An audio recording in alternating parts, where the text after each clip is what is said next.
At 10 o'clock, we got number 7 Washington, who's 4-0. Traveling to Arizona, who's 3-1. Washington favored by 18.5 on the Pac-12 network.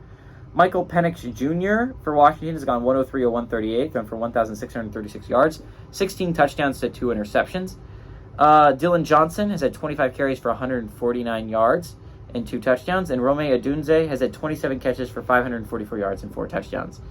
Jaden DeLora for the Wildcats has gone 87 of 125, thrown for 1,069 yards, 9 touchdowns, 5 interceptions.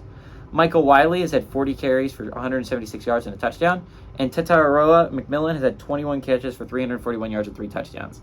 Washington is 25-11 against Arizona all time. 6 games have gone to Washington from 2015 to 2022.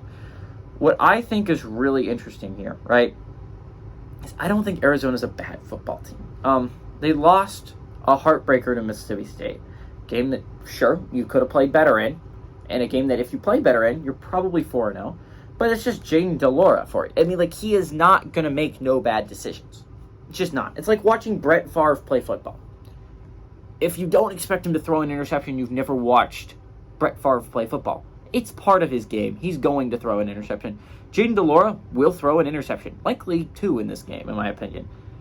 Doesn't mean I don't think he can keep Arizona in this one. Also, by the way, I hate that the Pac-12 is breaking apart because I think it's a great conference and it's a lot of fun to watch football late at night. Like, I mean, let's be honest here. Pac-12 After Dark is so much fun. I mean, Colorado State, Colorado ending at 2 a.m. I mean, USC, Arizona State ending at 2 a.m. I mean, it's late on this side of the East Coast, but, like, it just makes you feel kind of cool that you're up late watching football and you're watching a really good game. I mean, it's kind of fun. The only thing I will not miss from the Pac-12 is the Pac-12 network, because the Pac-12 network freaking sucks. It does. I mean, it's not like most standard sports packages. I understand every other conference has their own thing, and it's like, it's fine, I guess, but like every other, like if it's a big ranked game, I understand that Big 12 doesn't have that, but Texas and Oklahoma do play almost every single one of their games if it's a big in-conference game, which Washington, Arizona is. Oklahoma's playing Iowa State. That's at least on FS1 where you can watch it, right?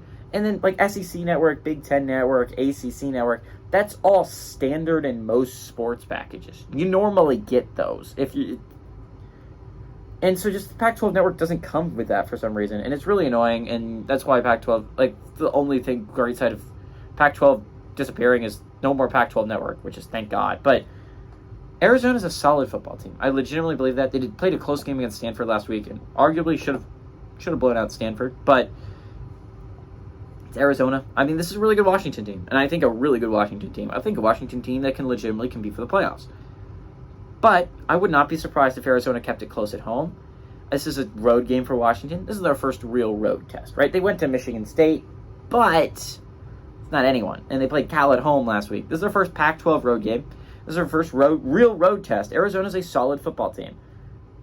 I think they're 18. They'll cover. I legitimately believe that Washington and Arizona plays in a close, tight game at night that I'm not allowed to watch, which is just messed up. But I think Arizona covers. Give me Washington to win, but I think Arizona keeps it close. I think Arizona covers.